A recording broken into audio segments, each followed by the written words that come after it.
لديك واجعل حسابي غير منحجم يا ربي بالمصطفى بلغ مقاصدنا واغفر لنا يا واسع الكرم محمد سيد الكونين والثقلين والفريقين من عرب ومن عجم يا ربي بالمصطفى بلغ مقاصدنا واغفر لنا يا واسع الكرم هو الحبيب الذي ترجى شفاعته لكل هول من الأهوال مقتحم يا ربي بالمصطفى بلغ مقاصدنا واغفر لنا يا واسع الكرم يا ربي بالمصطفى بلغ مقاصدنا واغفر لنا ما مضى يا واسع الكرم يا ربي بالمصطفى بلغ مقاصدنا واغفر لنا يا واسع الكرم اللهم صل وسلم وبارك عليه البذلات النبي محمد مصطفى رسول الله صلى الله عليه وسلم في الأرض جميع الأنبياء والمرسلين والصحابة والتابعين سمير والوالدين وأمهاتنا جميع المسلمين والمسلمات والمؤمنين والمؤمنات خصوصا الله والمحبوب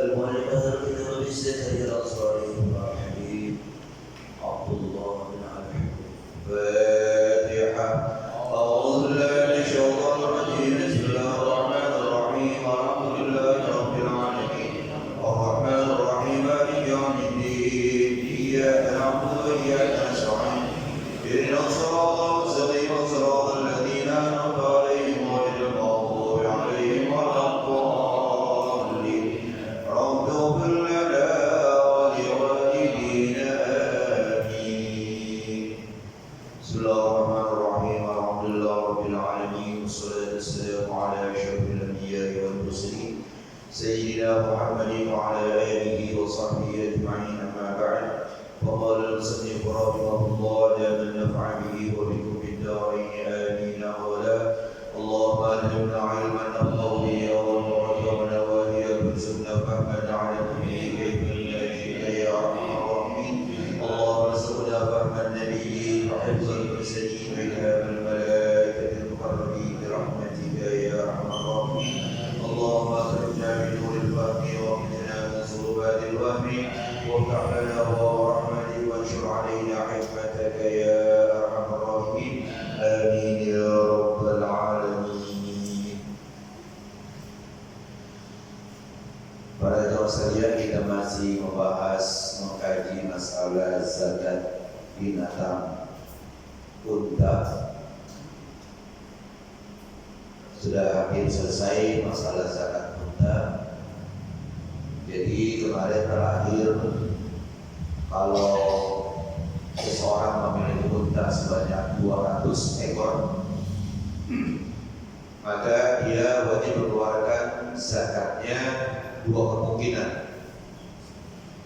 Kemungkinan yang pertama yaitu dia keluarkan 5 ekor unta yang masing-masing usianya umurnya 2 tahun dan untanya betina. itu dikatakan bintu labun. 5 bintu labun, 5 ekor unta betina yang umurnya 2 tahun. Atau kemungkinan yang kedua yang dikeluarkan adalah 4 ekor unta yang masing-masing umurnya adalah 3 tahun.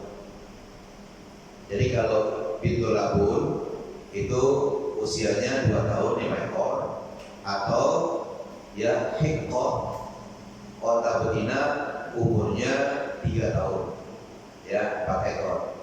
Itu nanti nilai sama. Ini 5, ini 4 sama. Kenapa? Karena ini 5 usianya masing-masing 2 tahun. Sementara ini 4 ekor unta masing-masing usianya 3 tahun. Jadi bisa pilih salah satu tuh. Ya, kalau punya 200 ekor unta bisa berarti 200 dibagi 40, ya, karena setiap 40 ekor maka itu menjadi 5, ya, 5 ekor unta masing-masing usianya adalah 2 tahun. Atau 200 ya dibagi 50, ya, berarti kan 4 ekor unta masing-masing usianya 3 tahun. Jadi kemungkinan di sini dikatakan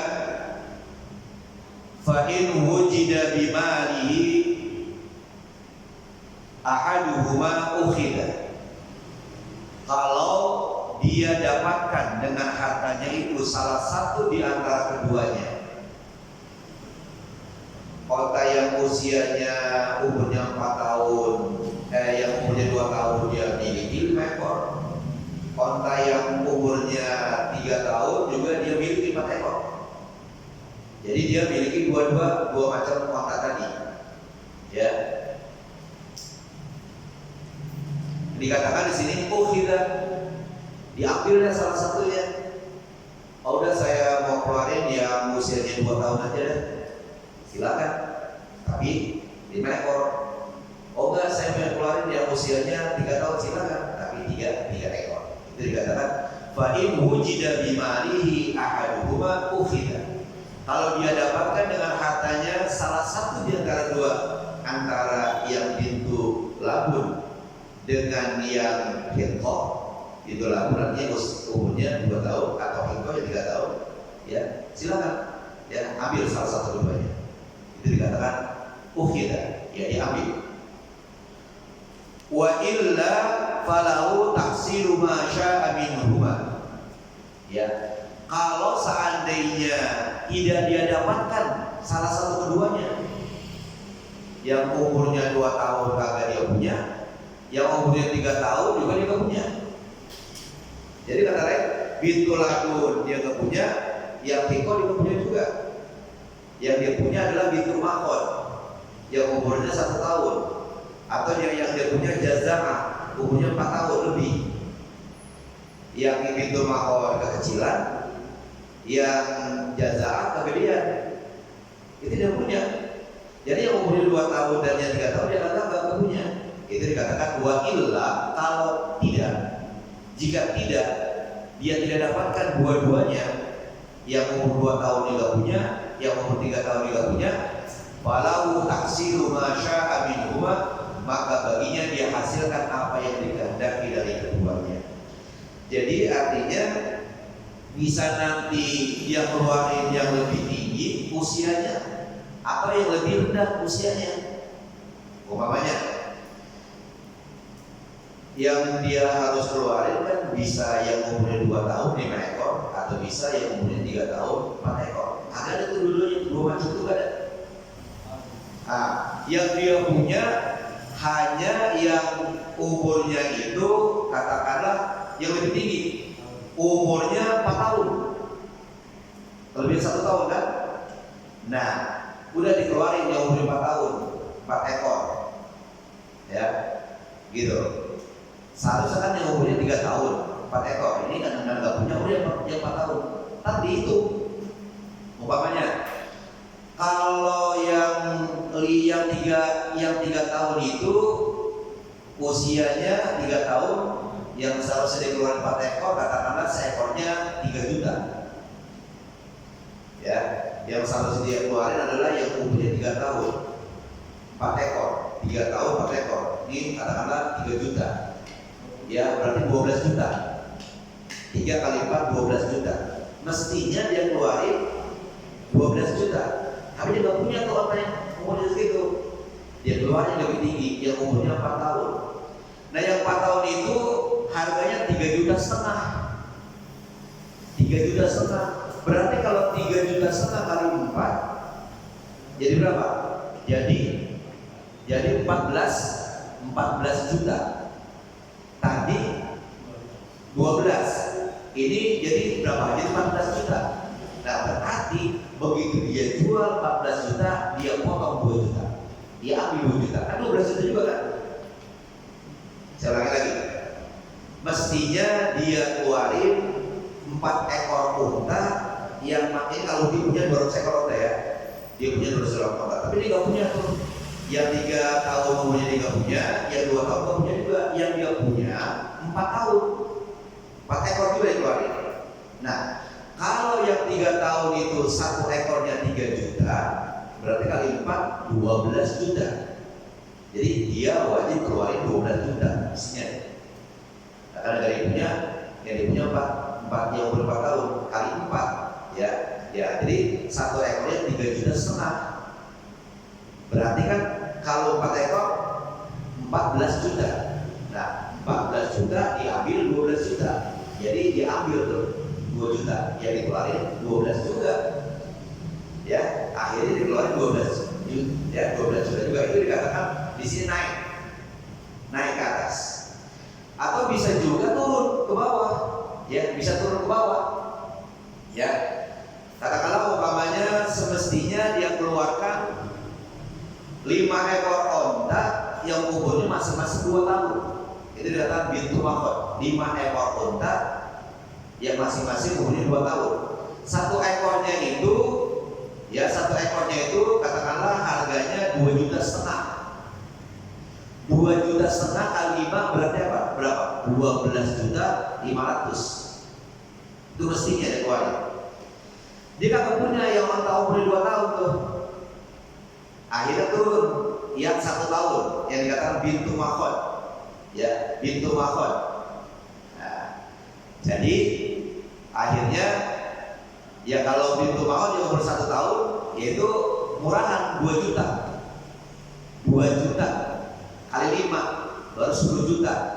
Padahal dia tadi ya seharusnya berapa keluarnya? 12 juta 500. Tinggal nambahin 2 juta 500. Jadi bisa naik ke atas, kelebihan diambil sisanya, atau bisa turun ke bawah, kurang, tambahin.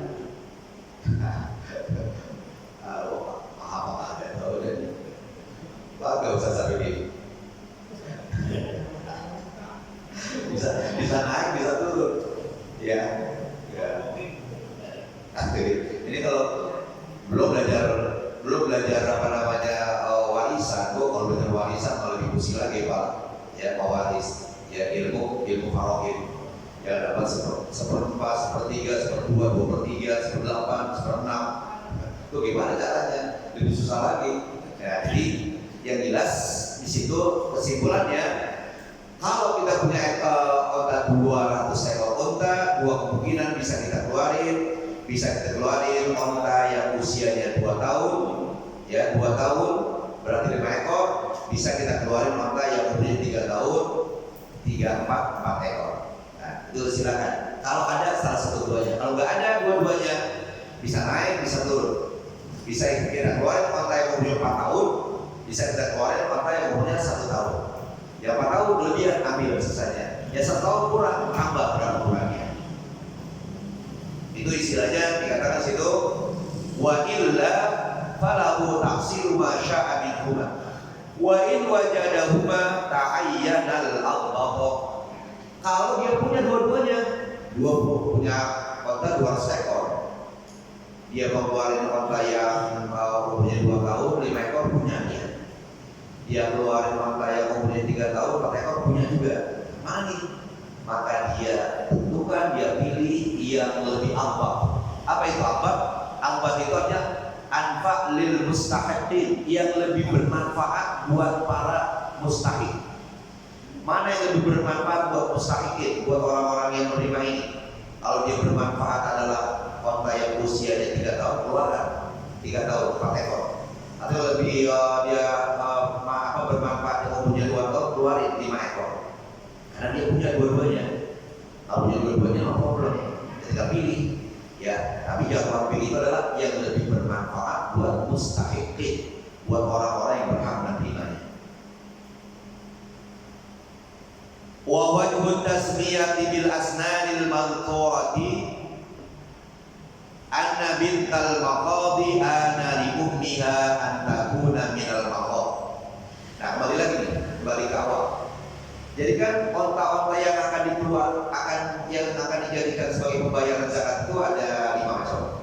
Ada bintu maqad, onta betina umur 1 tahun, ada bintu labun, onta betina usianya 2 tahun, ada hiqqa, onta betina umurnya 3 tahun, ada jaza'ah, onta betina umurnya 4 tahun lebih, ada khalifah, onta betina yang lagi bunting. Kenapa dinamakan begitu tuh? Istilah-istilah itu bintu maqad, bintu labun, kemudian hiqqa, jaza'ah, khalifah. Kenapa diistilahkan begitu? Wa wajhu tasmiyati bil asnanil madhkurati, bentuk penamaan dengan umur-umur yang tertentu. Kalau umurnya 1 tahun namanya bintu maqad, kalau umurnya 2 tahun namanya bintu labun, kalau umurnya 3 tahun namanya hiqqa, kalau umurnya 4 tahun namanya jaza'ah, kalau yang lagi bunting namanya khalifah. Kenapa dinamakan begitu? Anna bintal maqad dinamakan bintal maqad, onta betina yang umurnya 1 tahun, karena pengertian maqad itu adalah al-hawamil, yang lagi bunting. Nah, kenapa onta yang umurnya 1 tahun dinamakan bintu maqad? Ya, ana li ummiha an takuna minal maqad ay al-hawamil, karena mendekati si ibunya, bahwa si ibunya itu atau induknya itu ya dia sedang mengandung, dia sedang bunting. Pengertian maqad itu adalah bunting. Kalau binatang, kalau manusia adalah hamil. Nah, dikatakan bintu maqad karena induknya lagi mulai bunting lagi. Makanya anaknya yang baru umur 1 tahun dikatakan bintu maqad, anak betina yang induknya lagi mau bunting lagi. Karena pengertian maqad adalah al-hawamil, yang lagi bunting. Gitu, ya. Itu makanya dikatakan bintu maqad. Wa anna bintal labun, sekarang kenapa dikatakan bintal labun? Betina yang umurnya 2 tahun. Labun itu kan dari kata laban. Laban itu susu. Laban itu susu. Kenapa ini onta yang 2 tahun dinamakan bintu labun? Anak yang susu. Nah, dikatakan ada li ummiha anta tidak alaiha fatasiru labuna, karena induknya mendekati melahirkan. Kalau yang bintu maqad induknya lagi hamil, lagi bunting. Nah, kalau bintu labun induknya sebentar lagi mau melahirin, mau beranak. Fatasiru labunan, maka onta yang sebentar lagi mau beranak dia menjadi punya susu. Jadi buat binatang saja, manusia begitu. Kalau dia tidak sedang mengandung, tidak akan ada susu. Maaf, biar ente peres becek kayak aku nggak keluar. Tapi kalau dia lagi hamil, lalu menjelang melahirkan, udah disiapkan oleh Allah tuh buat apa? Buat bayi tadi. Si ibu sudah punya susu.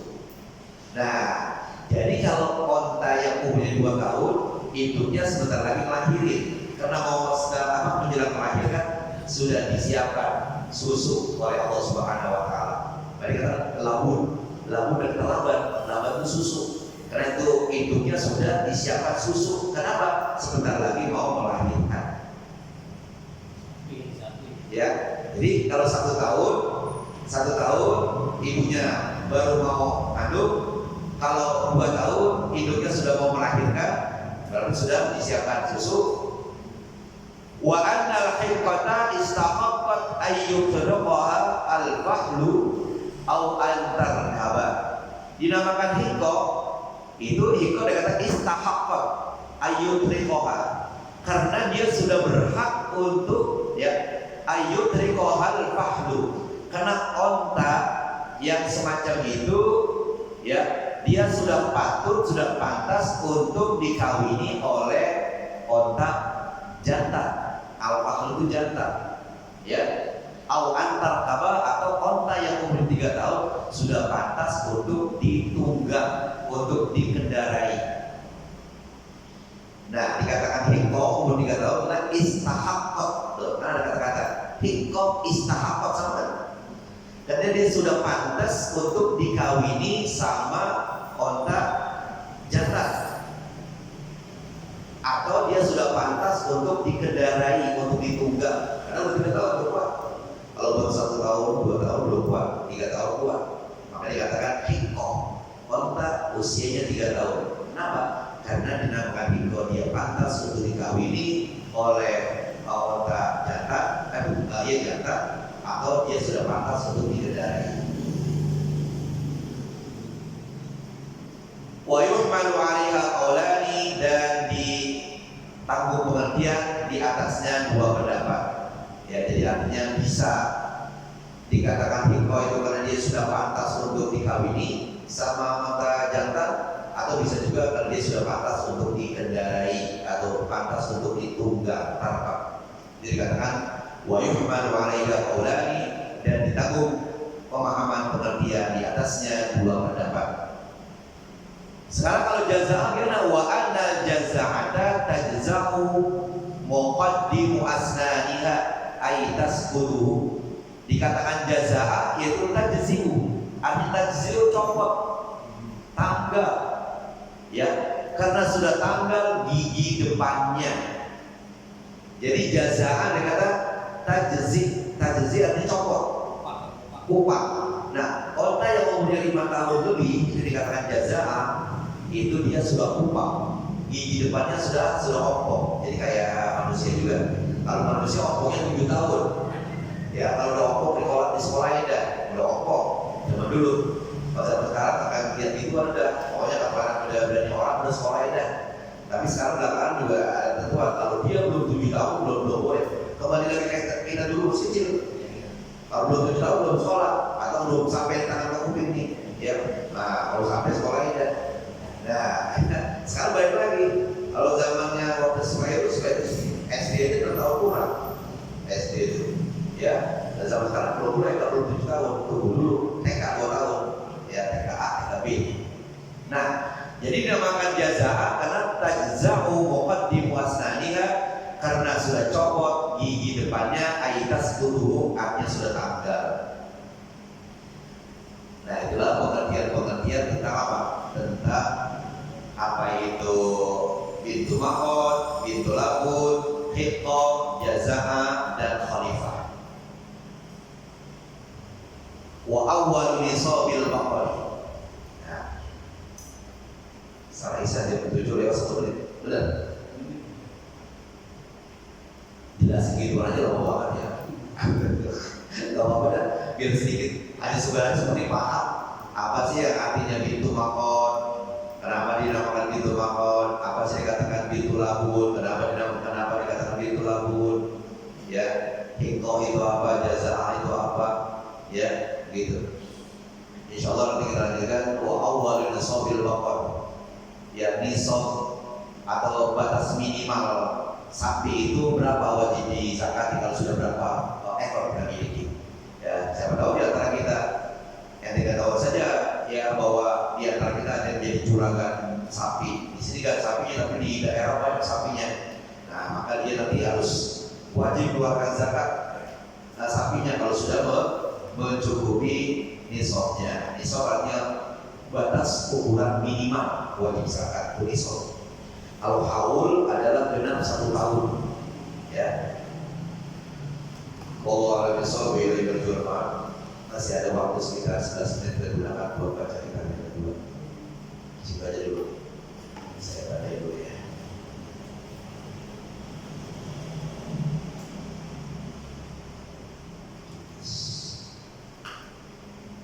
Baik para jemaah, mari kita lanjutkan kitab kedua, masih bicara masalah apa kemarin itu, tentang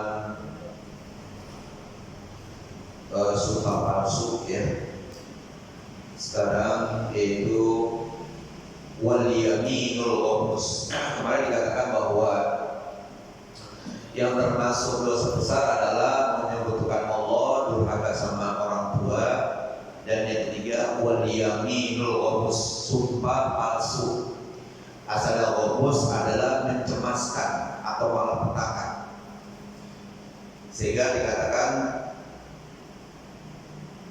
yaitu al-yaminul ghamus, sumpah palsu, karena si pelakunya akan cemas dia dan akan mendapatkan malapetaka baik di dunia maupun di akhirat. Dijelaskan di sini wal yaminul ghamus, sumpah palsu itu hiyallati yaqtadi'u bihal insanu syai'an min mali akhihil muslim wa in kana dzalika syai'an yasiran. Yang dikatakan sumpah palsu yaitu ya allati yaqtadi'u bihal insanu syai'an min mali akhihil muslim. Seorang mengambil sedikit dari harta saudaranya yang muslim. Harta saudaranya yang seagama diambil walaupun sedikit, gak banyak, hanya sejengkal tanah ya, karena biasa perbatasan kebun tuh bisa tuh orang yang curang dia apa? Dia ambil tanah sebelahnya. Loh, kan ada batas, sama sekarang ada batas. Pakai tembok, tempaten. Zaman dulu enggak, pakai pohon. Pohonnya pohon apa? Ya pohon-pohon yang gampang roboh itu. Ya, pohon kablong, pohon apa namanya itu.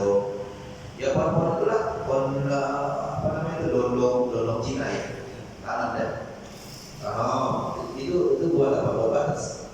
Ini orang yang curang, di sini dia gali nih, sepanjangnya digali, kayak solokan. Begitu datang hujan kan air datang di sini nih, gugur tuh, ya, karena ada air gugur, pada roboh tuh pohon. Begitu roboh dipindahin kemari, kan hutan orang ini, pindahin kemari kan pasti kan digali lagi. Begitu sedikit sih, hanya segini lah, ya segini gitu. Nanti lama-lama roboh lagi, pindahin kemari, lama-lama bisa sejengkal tuh. Jangan kan sejengkal, segini saja. Segini kan di atasnya, dan bawahnya berapa panjang bawah. Makanya dikatakan sumpah palsu itu adalah seorang manusia mengambil sedikit dari harta saudaranya Islam, wa in kana dzalika syai'an yasira, sekalipun ya hal itu adalah sesuatu yang sangat sedikit sekali. Ya, ketika dia ngambil barang orang, kemudian sampai ke pengadilan, sebabnya ada tergugat, kata penggugat bahwa dia mengambil harta saya, dia mengambil katakanlah motor saya walaupun sudah butut. Dia mengaku enggak, motor saya dari dulu saya udah punya. Nah, padahal dia sadar bahwa itu adalah memang bukan milik dia. Dia sumpah karena itu gak ada bukti, ya gak ada bukti. Akhirnya apa kata hakim, kalau memang itu kamu katakan milik kamu berani bersumpah, berani saya sumpah. Nah, sumpah palsu untuk mendapatkan motor butut. Itu dikatakan syai'an yasiran, walaupun sesuatu yang sedikit banget, dia berani sumpah untuk mendapatkan sesuatu yang sedikit itu. Ya, gitu. Jadi itu dikatakan al-yaminul ghamus. Hatta qala alaihi salatu wassalam, sehingga Rasulullah SAW bersabda, walau qadiban min araqin, sekalipun hanya sepotong kayu arak. Kayu arak itu adalah kayu yang khusus digunakan buat nyiwak. Itu siwak itu namanya kayunya kayu arak. Kayu arok. Ya. Berapa sih harganya? Nah, jamaah aja kalau umpamanya ngasih siwak 1 buah gitu. Saya pulang pulau rumahnya, saya kasih itu jamaah yang datang siwak. Ya 1 dibuang. Itu tandanya apa? Harganya remeh. Meskipun hanya sebatang kayu arak yang bisa digunakan buat nyiwak, itu dia diambil sama seorang dan dia supaya menang itu dikatakan apa? Supaya dikatakan itu memang milik dia bersumpah demi Allah bahwa itu adalah sebuah kebaikan milik saya boleh beli. Atau saya kemarin nengok orang jamaah umroh saya kasih, ya. Nah dia dimenangkan, ya. Walaupun segitu itu dikatakan suatu hal yang mencemaskan. Itu merupakan suatu malapetaka. Itu dikatakan al-yaminul ghamus, karena dia berani sampai berani sumpah palsu. Saya kata Allah, walau qadiban min araqin, sekalipun hanya sepotong dari kayu arak.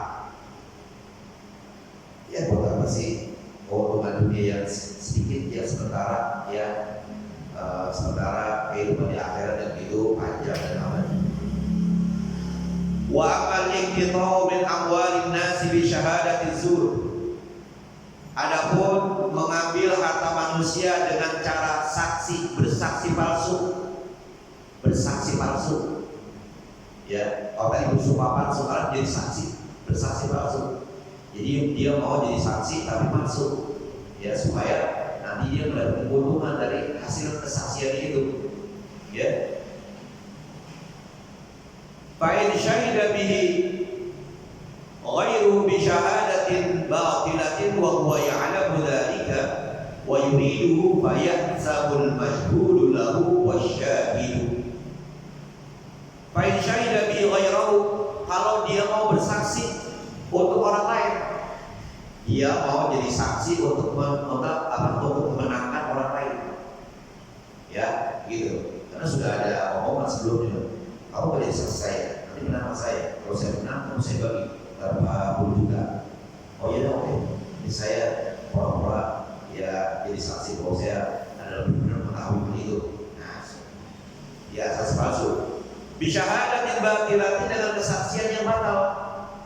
Wa huwa ya'lamu dzalika, padahal dia sadar bahwa itu adalah enggak benar, bahwa itu adalah palsu, ya. Wa yuriduhu, dan memang dia inginkan, ya, supaya mendapatkan harta. Fa yahsabul masyhudu lahu wasyahidu, maka berdosa dalam hal ini yang dipersaksikan dan yang bersaksi. Nah, biasa tuh kalau ada menuduh, menggugat dan tergugat, di situ ada saksi. Ya, kalau ada saksi, ada al-bayyinah, bukti. Kalau nggak ada bukti, sumpah. Nah, itu jadi bukan begitu. Ya, kalau sudah ada al-bayyinah, ya sudah ada bukti, itu bisa. Ya, kalau punya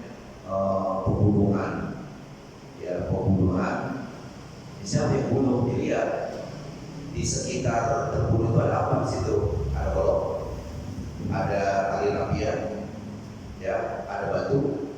Nanti di golok itu lihat ada sidik jari. Sidik jari siapa nih?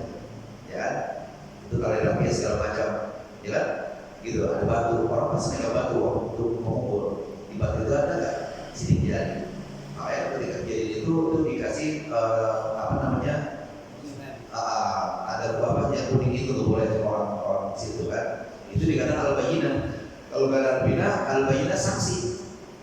Nah, jadi karena nggak ada al-bayyinah, nggak ada bukti saksi, dan nah diajak nih seorang, ayo saya lagi berperkara nih, ya, saya lagi menggugat si Anu bahwa tanah yang ada di sana atau sawah yang di sana lebih saya boleh beli. Mau nggak jadi saksi saya? Mau? Ya, telepon saya kasih mau senang, ya 10 juta, ya udah.